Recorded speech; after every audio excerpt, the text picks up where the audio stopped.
Dans quelques heures, vous avez un entretien en visio. Et comme c'est assez différent d'un entretien en face à face, il y a plusieurs choses auxquelles vous allez devoir penser. Je vais vous dire quel est le piège principal quand on est en visio, puis je vous donnerai 10 conseils pour réussir un entretien en visioconférence. Le 10e conseil, c'est un petit secret facile à mettre en place, mais très efficace pour vous différencier des autres candidats. Et en visio, je peux vous dire que quasiment personne n'y pense. Mais avant de songer à votre entretien, vous devez gérer votre environnement. Vous devez faire votre entretien dans un endroit où vous êtes au silence, au calme et bien éclairé. Bien éclairé, ça ne veut pas dire en plein soleil surexposé, ni totalement dans l'ombre sous-exposé. Vous devez aussi faire attention à avoir un fond derrière vous qui est minimaliste. Donc minimaliste, ça veut dire quoi? Ça veut dire un mur blanc, ça veut dire une pièce qui est bien rangée. Voilà. Et si votre fond n'est pas bien rangé, si vous avez un fond qui est désordonné, c'est, je sais pas, votre cuisine, votre bureau, votre chambre, il y a plusieurs options sur les logiciels de visioconférence pour flouter l'arrière-plan. Donc si vous n'avez pas un fond qui est propre, qui est minimaliste ou qui est rangé, floutez votre arrière-plan. Le piège quand on a un entretien en visio, c'est de s'obséder de son apparence au point d'oublier le fond de la discussion. La vidéo fait qu'on a trop conscience de soi et qu'on passe tout l'entretien à regarder son propre visage, à regarder de quoi on a l'air. Est-ce que mes cheveux sont bien? Est-ce que j'ai bonne mine? Est-ce que le col de ma chemise est bien mis? Etc. Pourtant, ce qui intéresse le recruteur, c'est pas de savoir si votre caméra rend bien votre teint, mais c'est ce que vous avez à lui dire. Donc restez concentré sur votre discours et sur les messages que vous avez à faire passer. La chance, c'est que vous pouvez avoir vos notes sous les yeux, sur votre écran d'ordinateur, et comme ça, vous ne donnez pas l'impression de lire mot à mot un texte. Et voilà mes 10 conseils pour réussir un entretien d'embauche en visioconférence. Le premier conseil, c'est vérifier votre matériel, mais vérifier aussi ses réglages. Vérifiez votre caméra quelques minutes avant de commencer. Et vérifiez bien qu'elle filme en HD et que l'angle avec lequel elle filme est correct. Que c'est pas un grand angle qui montre toute la pièce, ni un gros plan sur votre tête. Testez aussi le son avant. Et si possible, utilisez un kit main libre, c'est-à-dire des écouteurs avec un micro, et ayez-en un de rechange si jamais le premier ne marche pas. Autre chose à vérifier, ça c'est le deuxième conseil, c'est de vérifier le cadrage.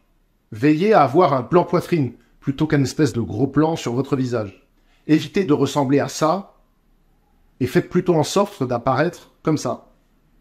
Troisième conseil, si vous avez de la famille ou des colocataires, prévenez-les pour qu'ils ne vous dérangent pas. Ça vous évitera des moments de déconcentration gênants.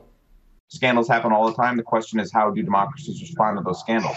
And what will it mean for the wider region? I think one of your children has just walked in. I mean, shifting sands in the region. Do you think relations with the North may change? I would be surprised if they do. Pardon me.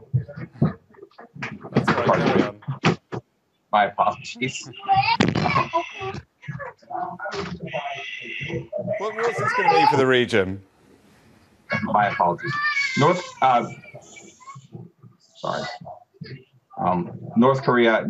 South Korea's policy. Quatrième conseil, soignez les premières minutes. Parce que la première impression que vous faites détermine l'image qu'on se fait de vous pour le restant de l'entretien. Commencez l'entretien de manière enthousiaste et dynamique. Faites un effort pour sourire, pour être énergique et pour être à l'aise pendant les 3-4 premières minutes de l'entretien. Le but, c'est d'installer tout de suite dans la tête du recruteur l'idée que vous êtes quelqu'un de motivé et d'agréable.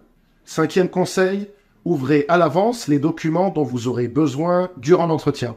Que ce soit vos notes, que ce soit des pages web, que ce soit votre agenda. Vous devez éviter de laisser un blanc de 2 minutes parce que vous ne trouvez pas quelque chose sur votre ordinateur. Sixième conseil, ayez bien en tête le nom des personnes à qui vous vous adressez et le poste qu'elles occupent. Des fois, on commence l'entretien sans trop savoir à qui on s'adresse. Mais même si c'est à distance, vous devez construire votre discours spécifiquement pour la personne à qui vous parlez. Le 7e conseil, faites preuve d'écoute active. En visio, c'est essentiel de laisser des silences pour ne pas couper la personne qui est à distance. Parce que des fois, la synchronisation n'est pas très bonne et il peut arriver que les paroles et les voix se chevauchent. Sauf que lorsque vous restez silencieux, vous devez continuer à montrer physiquement à votre interlocuteur que vous êtes bien en train d'écouter. Pour ça, hochez de la tête et lâchez un petit mot de temps en temps. Du genre, ah oui, d'accord, oui. Oui, c'est vrai, d'accord, je vois. Même si vous ne parlez pas, vous montrez que vous restez présent dans la conversation. Ce que vous voulez éviter, c'est que l'autre personne s'arrête et vous demande « Excusez-moi, vous êtes encore là, vous m'entendez bien ?» etc. 8e conseil, faites preuve de dynamisme. Vous devez avoir conscience que la vidéo écrase toujours un peu votre énergie. La vidéo, ça vous rend toujours un peu plus mou et un peu plus fade qu'en face à face. Donc pour garder la dynamique d'entretien, mettez un cran d'enthousiasme supplémentaire. Souriez, parlez plus fort, utilisez vos mains, etc. N'hésitez pas à être un peu plus animé que d'habitude. 9e conseil, surveillez votre tenue. Ce n'est pas parce que vous êtes chez vous que vous devez vous relâcher. Portez les mêmes vêtements que pour un entretien classique, même si ça ne se voit pas. Et puis on ne sait jamais, peut-être qu'à un moment il y aura le bas de votre tenue qui sera visible pendant l'entretien. Regardez ce qui est arrivé à cet homme en duplex sur une chaîne d'infos. En direct sur LCI. Monsieur Gémen, la France est traversée par une nouvelle vague de chaleur. La Grèce est sous les eaux après avoir été ravagée par les flammes.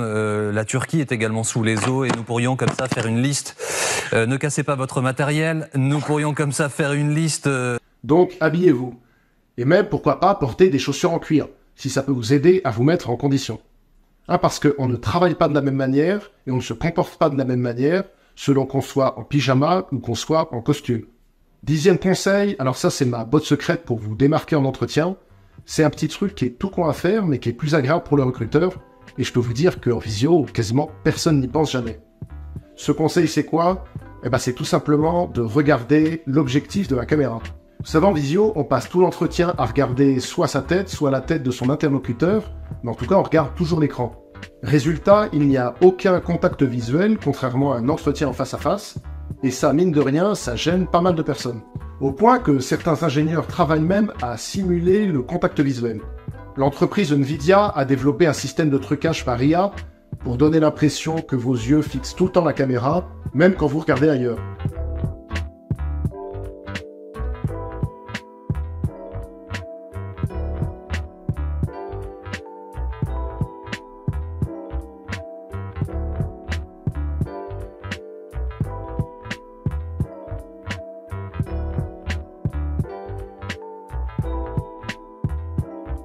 Donc mon conseil, faites un effort pour regarder l'objectif de la caméra, surtout quand vous parlez.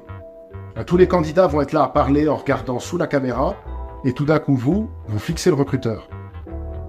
C'est une petite astuce pour vous démarquer et pour faire meilleure impression. Et un autre conseil pour faire bonne impression, regardez cette vidéo pour mieux répondre aux questions en entretien d'embauche.